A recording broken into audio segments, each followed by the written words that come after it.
And to be honest with you, Joe, I was absolutely terrible at this thing called selling. The one thing I had going for me was I'm stubborn. And my stubbornness kept me in the job. It kept me learning. It kept me literally having doors slammed in my face as I would go knock on these businesses' doors and they would literally close the door and tell me get out. But I learned so much, not only about selling, but about the importance of perseverance. And thanks for checking out today's episode of The Experience Curve, where we explore the personal journeys of accomplished individuals, breaking down the steps they took to get where they are, which I hope just might inspire you on your own path forward. Today, I'm joined by Wayne Mullins, entrepreneur and founder of UglyMug Marketing. In this episode, we will uncover leading with passion to fuel innovation and drive business growth, embracing unconventional thinking to challenge conventional wisdom, the importance of authenticity to connect with audiences and build lasting relationships, and the impact of empowering and inspiring fellow entrepreneurs. Wayne's journey as a passionate entrepreneur dedicated to crafting extraordinary experiences showcases resilience, innovation, and unwavering dedication. With a reach that influences over 250,000 entrepreneurs annually, his story exemplifies the transformative potential of embracing individual vision and values. So whether you're an established entrepreneur seeking fresh inspiration or contemplating your own entrepreneurial leap, this episode offers invaluable insights and motivation drawn from Wayne's remarkable experiences.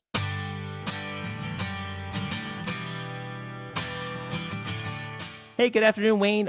Thank you for taking the time to do this today. thanks so much, Joe. I'm excited for our conversation. And I always enjoy when I do get to visit out California. I love coming out and experiencing all the things California has to offer.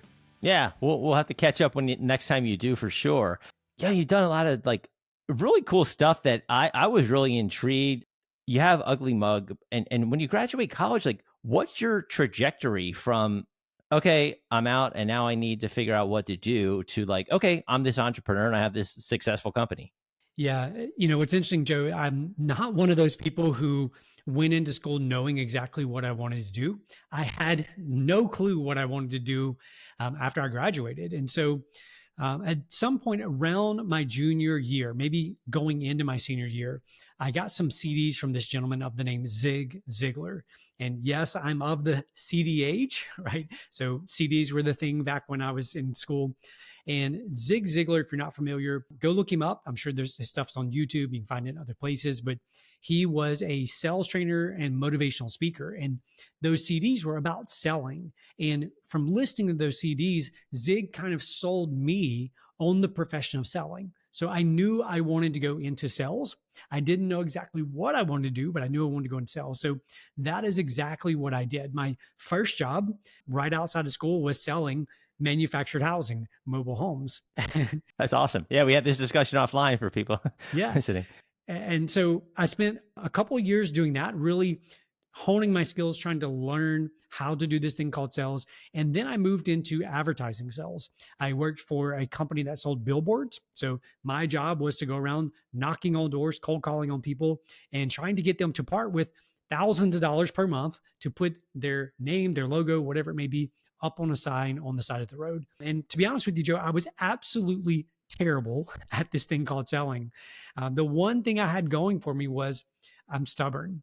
And my stubbornness kept me in the job. It kept me learning. It kept me literally having doors slammed in my face as I would go knock on these businesses' doors and they would literally close the door and tell me get out. But I learned so much, not only about selling, but about the importance of perseverance and the importance of learning to read people, to understand people, and to identify what are the underlying root problems that people have.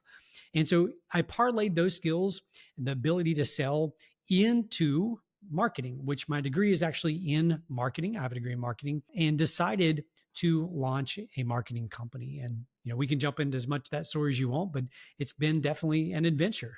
Yeah. So at the time, were you, when you started the company, are you married? I know you have, I believe, 4 kids. Yep. So at that time, when you started, were you already married? Was there a family influence? Because some people, when they start the company, obviously, if you're single, it's okay, I can take this risk, but your tolerance changes if you have, a family. Yeah. So as part of my journey, I'm gonna go back slightly in the story because there's a gap in there, but I did advertising sales for a few years. And one of the things that I noticed was that as I actually got good at this thing called selling, the gap between the amount of money I was making for the company, in other words, the revenue I was bringing in for the company from my sales ability and my paycheck, the gap kept getting bigger and bigger, right? I was selling more and more and my pay was increasing, but it was increasing at a marginal rate compared to the drastic rate that the sales were increasing. And so I had this dangerous idea of, what if I go do something for myself? And the only thing I knew how to do other than sell at that point was to cut grass. So here in Louisiana, the grass cutting season is 9 months, 10 months out of the year, really long season. The summers are absolutely miserable, extremely high humidity. You go out to do the first job and you're soaking wet with sweat by 8 o'clock in the morning. I mean, it's just miserable. But over the course of a 3-year period, I took that company from startup to the largest in our region. And then in December of that year, I had this other just random kind of crazy idea of what if I sold this company? Like, what if I put the company up for sale? Would somebody be interested? What would happen? So first of all, December in the lawn care business is the worst possible time of year to sell because your revenues obviously dip during the off season. But I put it for sale and I listed it with a business broker. Within a couple of weeks, I had 3 different offers for the company and ended up selling it within maybe a month or 6 weeks, something like that. As a result of the success of that business and the subsequent selling of that company, I had some money set aside. I was living a very comfortable life. My wife and I had just bought a house. We had just bought 50 acres of land, which we were going to build a house on at some point. We had the boat. We had the 2 new vehicles. We were taking trips all the time. I mean, it was a very comfortable life. And so sold the company and decided to go into marketing. And so to pick up kind of where we are at the time, I decided to start the company. We had 2 kids. My oldest at that time was probably right around 4 years old. My second one was, my second child at that point was a newborn, relatively young, under a year old. But the risk at that point was fairly low for me because I had a nest egg of money set away from the income of the previous business and then the proceeds from the sale of that company. So for people listening, to go back, like a business broker, is that just like a 10% fee, or is that sort of what you did with that? Because I know a couple people that have done that. Yeah, I don't remember the exact percentage. I want to say, if memory serves me correctly, it may have been 15% of the sale is what they got. So think of it just as a realtor, but the realtor lists, instead of houses or apartments, they list businesses for sale, and they have a network or a pool of people looking to buy businesses as well as an inventory of people looking to sell, and that's the process. Yeah, and I think a lot of people are probably unaware of that, or a good amount are, and that's cool. So you have this sort of cushion, so to speak, right? So you can take these chances, but obviously you have to make sure. All right, I'm going to take this chance or take this risk on, regardless of the funds or what it might take. Was there still an influence from the fact that, okay, 2 kids and a spouse at this point, is this a business that I should be going in, or should I go to something where I know I can make more money right away? Yeah. Yeah. I agree with the question, and I believe that I should have been thinking that way, but honestly, Joe, I wasn't. Yeah, I was just like, you know what? I'd just grown this other company from startup to very, very successful over 3-year periods and over a 3-year period. And I felt indispensable. I felt undefeatable, right? I could do no wrong. I had a big ego. And so I just knew that this was going to succeed. I knew it was going to be easy. And I knew that I was going to replicate exactly what I did in the lawn care business, right? It's going to be easy success. Money was going to flow in. And so that decision at that time, what do I do? So my wife, at the time, stay-at-home mom with the kids. So there's no other source of income, but it really didn't weigh into that decision at all. No, that's great. No, I mean, hey, if you're confident, you betting on yourself, that's the way to go. A lot of people listening, I think that's the whole point, right? Like, if you don't take those chances, it's one thing to take the chance, but it's also, to have that confidence on there to kind of push you through. To me, that's, makes a difference for some people that, make it or don't. So what do you do? What's the process? Did you treat it, okay, the same sort of processes and systems you had in the previous business? Yeah, I did. And again, I came into it with this false sense of this is going to be easy. This is going to be simple. And, the question came out of growing that other company so quickly. I started having a lot of other entrepreneurs ask me, how in the world are you growing this lawn care company so quickly? It was very visible growth. Again, we're in a smaller market. At that time, you go from one truck, one trailer, and just me to then there's two trucks, two trailers, and there's three trucks. And, everyone's got logos, shirts on their logos. And, we're maintaining the most visible businesses and commercial properties in town. So you have a lot of visibility in the marketplace. And as a result of that growth, those other entrepreneurs started coming to me saying, what are you doing? How are you growing your business so quickly? And the answer is, and the answer was at that time, marketing. We were doing some very unique, very specific things with our marketing. I'm a huge student and a huge fan of what's called direct response marketing. And that is the approach, and that is what we did. The other thing that we did that was, there's so many little stories that we could dive off in here, but the other thing that we did was we really prioritize customer service. So that's an industry where you typically don't think of great customer service. You don't necessarily think of bad customer service, but you just think of, they're here to cut the grass, to weed the flower beds, and they're gone. And we would always look for ways to just blow people out of the water with our service with little extra touches. But I parlayed those questions from the other entrepreneurs into consulting gigs, right? So people paying me for advice on how to market their companies. And so I believed when I started UglyMug Marketing that would continue. What I quickly discovered was that I was spending more time trying to educate people about what this thing called direct response marketing is. I was also trying to educate them on the value and the importance of delivering phenomenal service, regardless of the business that they're in. And I was met with a lot of resistance. People were so used to doing the marketing and the advertising the way they used to do it, right? In other words, they'd call the ad rep, or the ad rep would stop by and say, hey, we've got this really great deal on television or radio. We'll give you X number of commercials and we'll bonus you some more. They would sign it and move on because they're busy doing so many other things. Well, when you move into more direct response, or you move into really showcasing and highlighting customer service, it's very time intensive, right? And it requires a different focus for the entrepreneur, for the leader.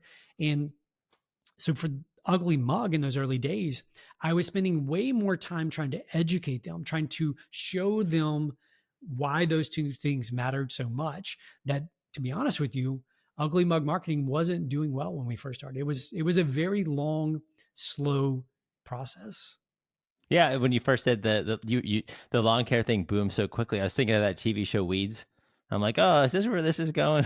I don't know if you saw that one. But as you get into UglyMug, right, and you're trying to figure out, was it in the beginning a branding problem, or like how were you branding and in terms of the company in the beginning? Yeah, I don't think it was a branding problem, although there could have been some elements of that. It was mostly an ego problem, if I'm being honest, Joe.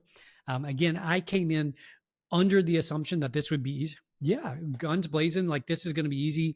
I'm going to conquer the world. What's so funny is that what worked for me in the lawn care business, right? This very focused approach on direct response and unbelievable customer service. I knew that was the path. It had been proven, right? I had this case study where I took, just a traditional service-based business and really scaled it up quickly. So I knew what would work. And so what became very frustrating for me was that I was having to try to convince people, trying to persuade people that this is the path. It's worth the effort. It's worth the investment. You need to go down this path if you want to succeed. And the frustration really set in for me was, I knew that was the right thing. That was the thing I firmly believed in, but all they wanted help with their billboards, designing their billboards, or they wanted help with crafting and creating their radio content or their television commercials. And nothing against those things. Those things all have their place. It's not like I'm against any one of those things, but those things by themselves do not constitute a marketing strategy. They're merely tactics. Part of my stubbornness to try to keep pushing people down the path that I knew was best for them led to some very difficult personal decisions for us. Because I was so adamant on this is the right approach, and I still believe those two things are the right approach, but because I was so adamant and unwilling to waver on those things, I couldn't sell anybody. No one would buy my services because they didn't want to do the extra work, nor could I directly provide that work for them at that point. So, we ended up, my wife and I ended up having to sell our house. We had to sell our 2 new vehicles. We had to sell our boat. We had to sell our 50 acres worth of land. We moved into a 700 square foot house. And at the time, my 3rd son had just been born. And so his crib was set up in the kitchen. And so you can imagine, from the the ego perspective, I go from top of the world, having just exited this business, made good chunk of money from the sale of that business, to trying to start this new thing, going and believing and knowing that I have this unique approach to marketing, and yet no one wanted to buy it. No one believed that it would work for them. And so it ends up in this situation where I'm several years into UglyMug marketing. I've run through all the money, and the only thing I've really sold at that point is everything that we owned. Possessions. Yeah. So then what's the next step from there, right? I mean, 3 kids, right? Like assets are gone, and you're still believing in yourself, right? You're still having the idea that I still know that what I can deliver is the right way, is the path to, right, a good marketing strategy and success for the client. Where do you sort of, did you pivot from there, or do you just keep down the path and find the right clients? Yeah. So what I finally took the advice of, sell people what they want and then figure out how to give them what they need. Right. So when people would ask for help with the billboards or the television or the radio, instead of just saying no, like you don't need to be doing those things, you need to be focused on these other things, I learned to say, yes, we can help with those things. And then start building that relationship, earning that trust by delivering those things in remarkable ways to them. And then you earn the trust to say, look, would you mind if we helped you implement a direct response approach to this area of your business? And so that was a very slow process for me, because in some ways, to be honest with you, Joe, I felt like I was selling them things I didn't necessarily believe in. And again, not that I don't believe in any one of those tools or those tactics, I do. It's just I don't believe in them solely, right? You can't build a business just by running radio or just by doing billboards. They've got to be part of something bigger, a bigger strategy. So that was the change for me, was learning to listen to what they said they wanted, and then learning to teach them how this is what you said you wanted. These are the results from doing the thing that you said you wanted. Now, can we at least experiment with this other thing that I believe will serve you better? And so it was an educational process, particularly given the fact that I was initially trying to work this very small market. I'm in Alexandria, Louisiana. Yeah. Was it centralized? Because I know now you're all across the country, right? But at this time, this is just more of a centralized, like local agency sort of vibe. Correct. Yep. Yeah. So it was, it had a lot to do with the local market, the local economy, and the people I was trying to sell. You rewind 15 years ago, and although we had clients from across the country, it was more difficult to do that type of work remotely with clients. Trust was still very heavily influenced based on who you could sit down and look across the table and talk to, and all that kind of stuff. So it was a very different environment at the time, 15 years ago. So that definitely played into it. So you can continue on. And is it at some point that you realize, okay, whatever sort of situation I'm working out, listening to their needs, but also guiding them on what I know deep down is the right strategy, and kind of like putting it all together cohesively, that it starts to click and you start to say, okay, I'm starting, obviously you do, but what was that moment where you start to see things coming together? Yeah, I don't know that there was one moment. I think it was just more this slow progression of building up the client book of business, building up relationships with people, slowly earning their trust, having them get to the point where they just say, look, this is the marketing budget.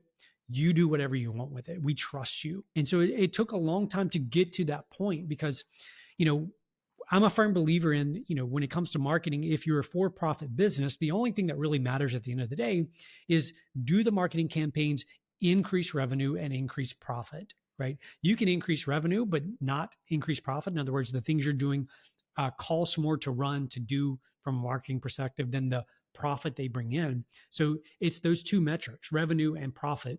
And are you impacting those two things? We love to get to the point with all our clients then and today where they open up their financials and share their financials with us on a regular basis, because that's what truly matters.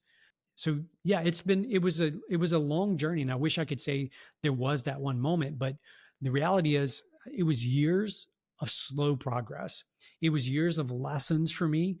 Honestly, I got to the point where I was battling some pretty severe depression during that period because of, kind of all of those things colliding at one point. I go from very successful, providing really well for the family, to, having to sell every single thing that we own, to, having our third child born and come home to a 700 square foot. And again, nothing about square footage, but when you've got three kids under 5 years old in 700 square feet and the crib set up in the kitchen, there's just not much room. Yeah, it just led to a kind of dark place for me. Yeah, well, I can imagine it's humbling, right? At the very least, you're having all this success, and then almost like you're the I guess the quickness of success you had in the last business.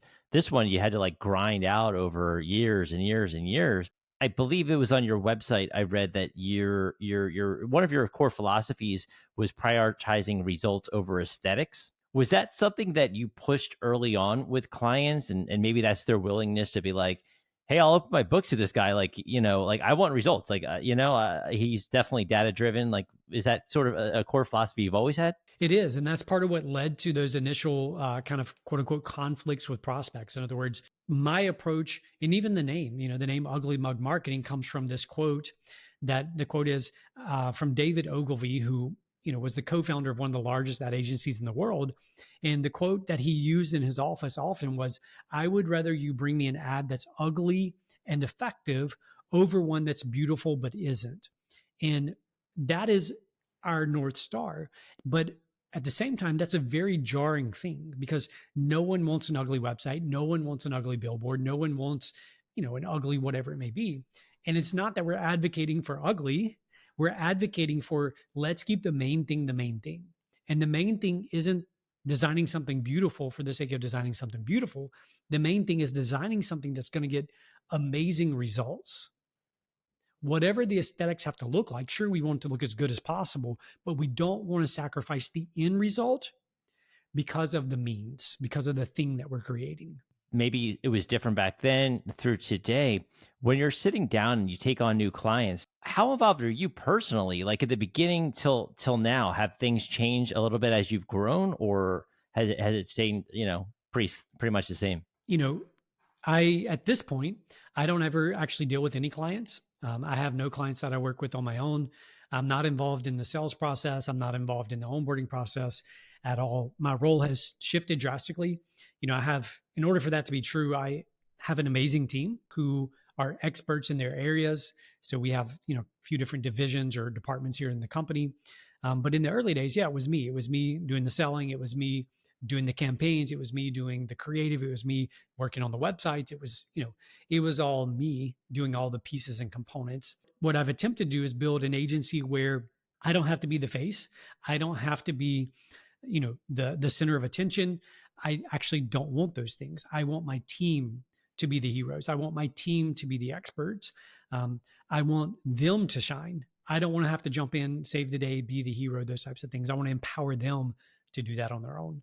Yeah, and is that, for people listening, I think a lot of people do struggle with like, when do I bring on a team? When do I start to grow? How do I know if I bring this person on, I'm not going to have to let them go in 6 months because revenue's coming in, but it's how sustainable is it, right? How do you know, or did you know at the time when it was like, okay, it's time to grow? And again, obviously the confidence factor was there. And as you were, kind of going through the years, how did you know when it was time to start growing? Was it the workload? Yeah, I think for me, there's three things that I think about whenever it comes to bringing somebody else on. There's three different types of work that they're going to do. So this applies regardless of the business, regardless of the industry. Number one, they're going to be doing work that you're getting paid to do. So if you're in a service-based business, which we are, that would mean they're doing client work, right? They're designing things, they're meeting with clients, they're writing email copy, Facebook copy, whatever it may be. The other thing is they're doing things that actually bring business in to the company, into the organization. And that doesn't necessarily mean sales. That can mean that they're creating posts that are going to be posted on your company's social media. They could be doing, podcasts. They could be doing, interviews with other people. They could be writing emails that get sent out. So the other activity is things that are going to potentially generate income and interest into the company. And then the third category is admin related things. And the challenging thing for so many entrepreneurs is that we don't clearly think about those buckets. So the admin thing is a requirement, right? No matter what role someone has in the company, there's going to be some function of administrative work that has to be done. Responding to emails, filling out reports, attending, internal meetings, all of those things are going to have to happen. But what happens by default when we bring people on and we haven't clearly defined the role, we end up giving them busy work, which tends to be a lot of the admin stuff. And the admin stuff, no one is paying you for. There's no potential return on admin stuff other than possibly you could, if we're talking about hiring a VA, a virtual assistant or an assistant, executive assistant or somebody like that, then yes, we're talking about freeing up your time as the leader, as the CEO or whatever it may be. That's a slightly different scenario. But if we're talking about building a team and actually bringing people on that you can empower, that can, serve clients or make things or whatever your business may be, you have to think about those three categories. And you need to make sure that 80% of their time can be filled with those first two buckets, which are it's stuff we're already getting paid to do, right? We have the client workload, or we have enough orders coming in, or it's filled with things that are going to help bring in business in the future. So that's the criteria that we look for. And then the last other super quick thing I'd mention is this, that oftentimes when we think about hiring decisions, we think in terms of annual salaries, right? We think in terms of, this person's going to cost us $60,000 a year or whatever the figures may be. Instead, I think we need to learn to think about it in monthly installments. I mean, we think about everything else in our lives. You go buy a house, you're renting an apartment, you think about what's the monthly payment going to be. For the most part, when you go look at cars, it's what's the monthly payment going to be. So as entrepreneurs, sometimes we have this big amount of quote unquote burden, the total amount that we're hearing or seeing for their annual salary in our head, when in reality, what we're committing to is those thousands of dollars per month, right? That's what we're committing to. And if we stay focused on filling at least 80% of their time with those first two buckets, then we're going to be okay. In other words, we're going to keep fulfilling and filling up their schedules so that we're able to keep them. So it's not this willy-nilly, like I'm just gonna go hire people, and if it doesn't work out in 3 months, sorry, I'm gonna let them go. That's not what I'm advocating. But mentally, I think it's good to separate those two things. Yeah, and it seems like, just looking at your website, which is a very cool experience for people who, click the link in the show notes for UglyMug. You have these videos, it's like testimonials, I guess, from clients that are just genuinely happy with the services. And obviously the fact that they're shot they're very sleek and, they're obviously new. The testament to your team, right? Also delivering, the results that you set forth, right? And your ideals that we discussed earlier. What's the importance, you think, of being rooted where you are in Alexandria and not in New Orleans or a bigger market? Like what you being there rooted in the place you grew up? Yeah. I mean, again, I don't think there's a right or wrong, but for me, my wife's from here, her family's here, my parents are here, a lot of my family's still here. So for me, and being a very small market, population 48,000 people, so very small town. For me, it's a way to provide a unique work environment for people in this community, creative people who would otherwise up and leave. They would go to the bigger cities. They would go to New Orleans. They would go to Dallas or Houston or Atlanta, Los Angeles, wherever it may be. And so that's one thing. The other thing is, to have a business here in our community that has the ability to influence companies literally across the country is just, it goes to show, I think it's a great example for those who are from small towns that your population of your town doesn't matter. Your quote unquote network, meaning, I'm not in Los Angeles where there's a lot of quote unquote powerful and successful people. I'm in this little small market, but you can build something, something of impact from wherever you are. Yeah, it's true. I mean, especially with modern, technology, like you said, back in the day, 15 years ago, being in front of people was, a different experience than it is now. Obviously, we're face to face, but we're not really face to face. Just you dealing with CEOs, best-selling authors, startup founders. Is there like a commonality of traits that you see or habits, maybe with these people that are like yourself too, achieve success? Yeah, I love this question, Joe. I've had the privilege of working and interacting with some very quote unquote high profile people, very, very successful people over the years. And one guy named Zach Greenberg O'Malley, he used to be the writer for Forbes magazine who covered celebrities. So Forbes is the business magazine, but he covered celebrities and all their different business dealings. So every year there was an issue of Forbes where it was the most powerful celebrity in business, and his cover story on Forbes magazine, he would write those articles. And I reached out to him. We've established friendship. We've chatted back and forth online throughout the years, and he's written multiple books on very high profile people. And I asked him that exact question. I said, Zach, out of all the amazing people you've had the privilege of sitting down with, that you've had the privilege of spending days with to write articles on, what would you say are the most common traits? And his answer was curiosity. And I'm giving his answer because that is what I found as well. People at the top, people who are super successful in whatever the niche may be, are extremely, extremely curious people. I can tell you when I'm around people who are at just completely different levels, financially or in terms of size of business, things like that, they are immensely curious. They're constantly asking really challenging, thought-provoking questions. And it's not just because they're trying to ask tough questions, it's because they're genuinely curious.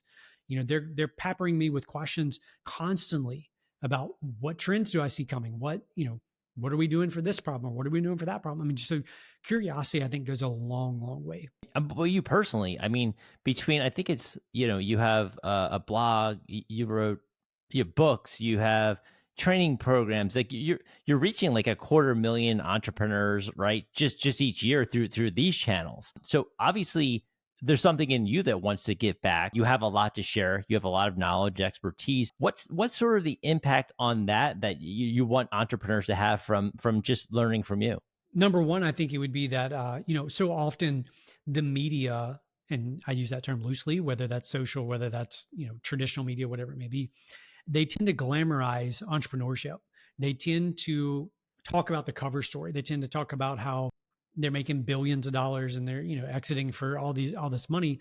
And they rarely talk about the opposite side, the things that no one ever talks about, the struggle, the years of struggle, the decisions that people face, kind of like to your first question, like what was it like to make the decision to start a company with a young family? Like, what did you think about? And so we never get to hear that side of the story. And, oftentimes people look in, they look in at the success we've had at UglyMug Marketing, and it looks like on the surface, like, man, the path has been this linear path straight up to success.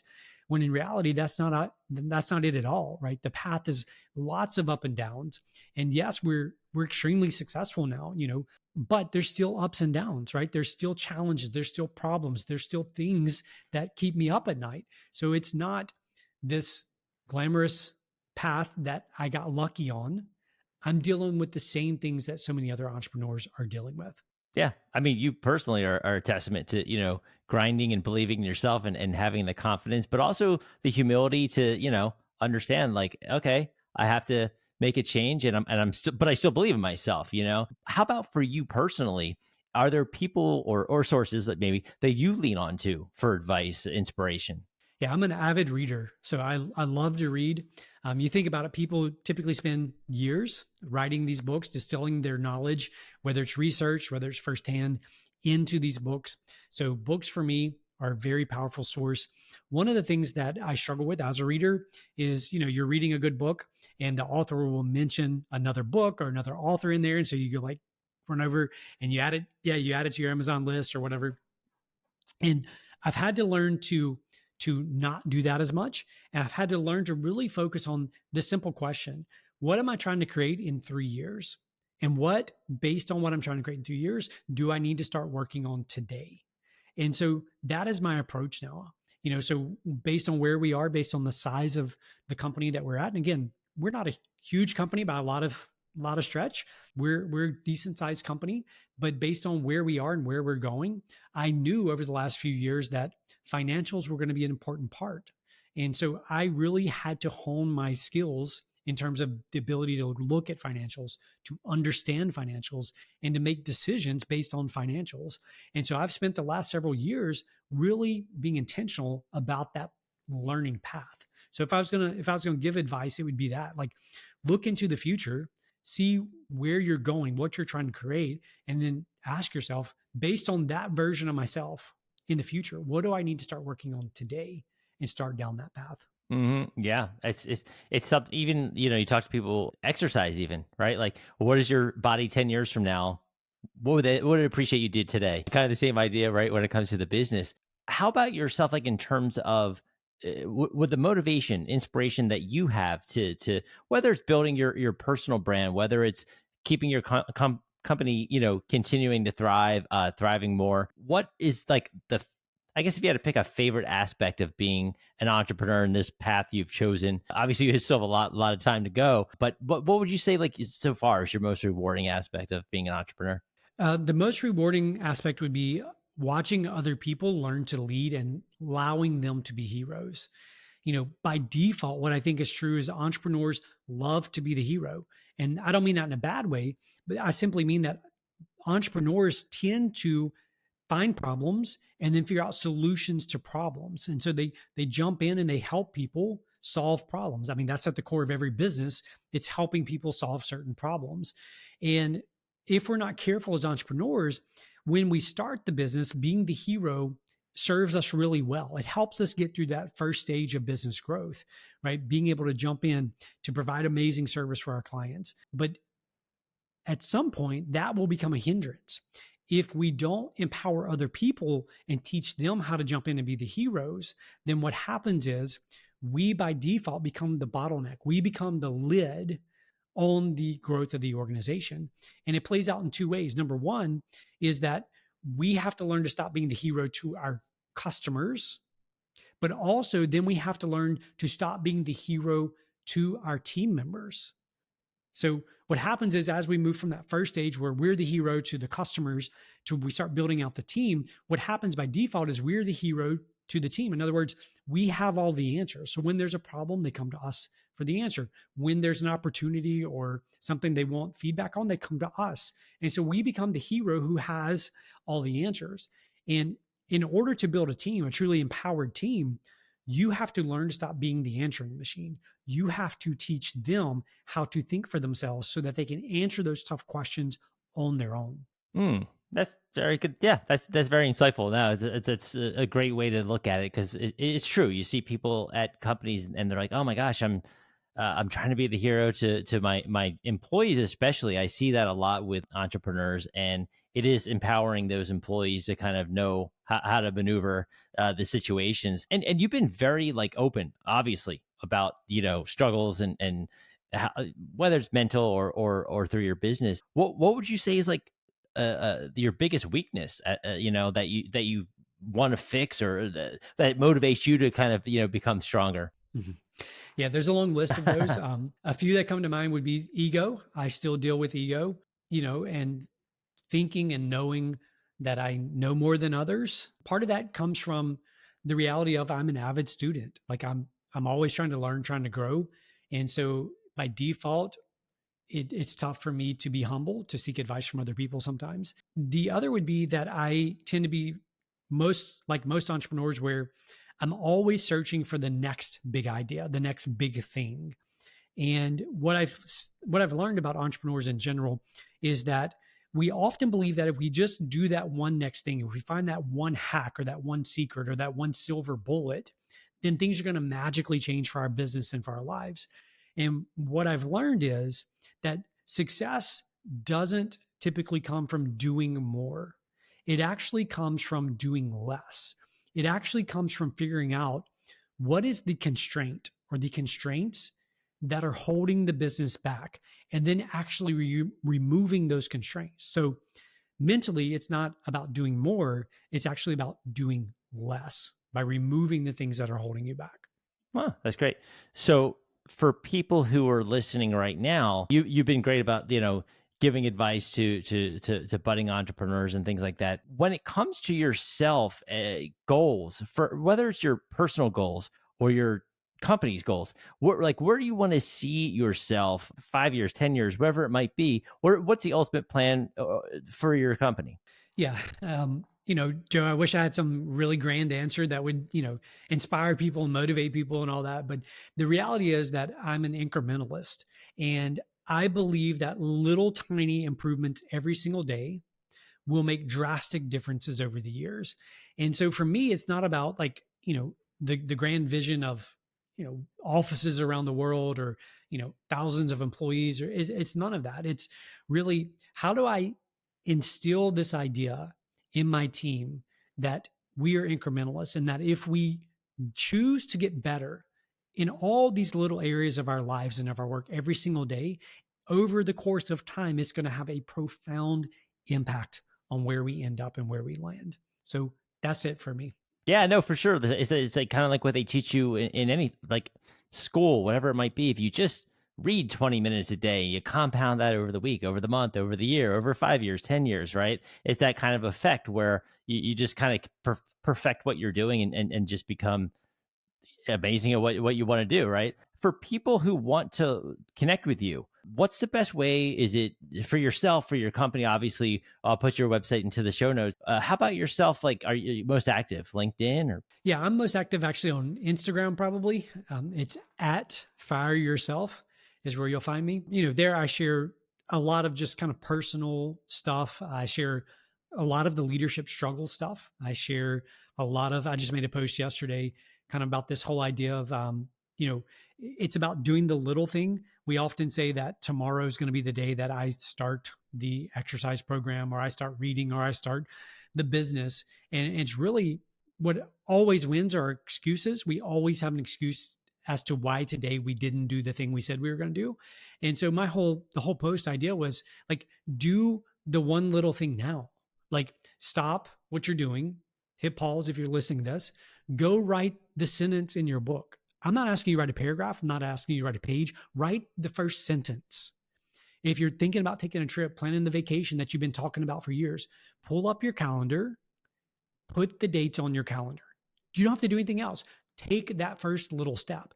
But if we're not careful, every single day, a new excuse will arise, and the dreams and the goals and the desires that we have will continually live in the future, and they will never end up in our present.